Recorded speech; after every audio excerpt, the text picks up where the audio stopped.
और अब बात भोपाल की, जहां 55 लाख की लूट का मामला सामने आया है और अब इस मामले में इनकम टैक्स की भी एंट्री हो जाएगी। दरअसल इस मामले में हवाला के पैसों की आशंका नजर आ रही है। पुलिस ने आईटी को इसकी जानकारी दे दी है और बदमाशों की भी चूंकि पहचान हो चुकी है। फिलहाल आरोपियों की गिरफ्तारी नहीं हो पाई है। 2 स्कूटी पर 4 नकाबपोश बदमाश आए थे और प्रॉपर्टी डीलर से 55 लाख की लूट हुई थी। हनुमानगंज से रकम लेकर जा रहा था ये डीलर। स्कूटी पर सवार बदमाशों ने लूटा श्यामला हिल्स पर और ऐसे में पुलिस अब इस मामले की जांच कर रही है। और अब इस मामले में आईटी की एंट्री इसलिए भी हो सकती है क्योंकि पैसा हवाला का है, ऐसी आशंका है।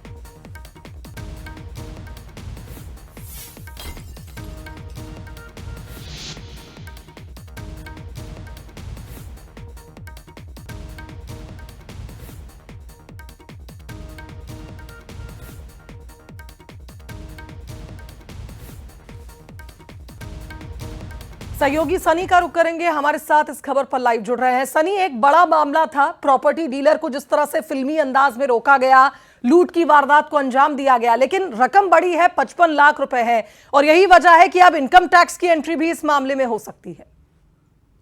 जी बिल्कुल शुभांगी, भोपाल में 55 लाख रुपए की सनसनीखेज लूट के मामले में अब नया मोड़ सामने आया है। इस पूरे मामले में हवाला एंगल की आशंका जताई जा रही है, जिसके बाद अब इनकम टैक्स विभाग की एंट्री भी हो सकती है।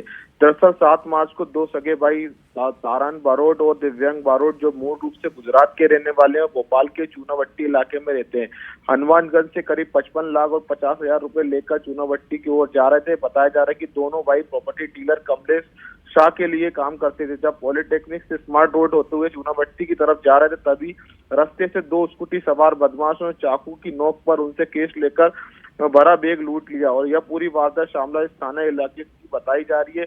पुलिस में जांच में यह सामने आया कि इतनी बड़ी रकम केस में क्यों ले जा रही थी और इस वजह से पुलिस मामले की जानकारी इनकम टैक्स विभाग को दे दी है ताकि पैसों के स्रोत की जांच की जा सके।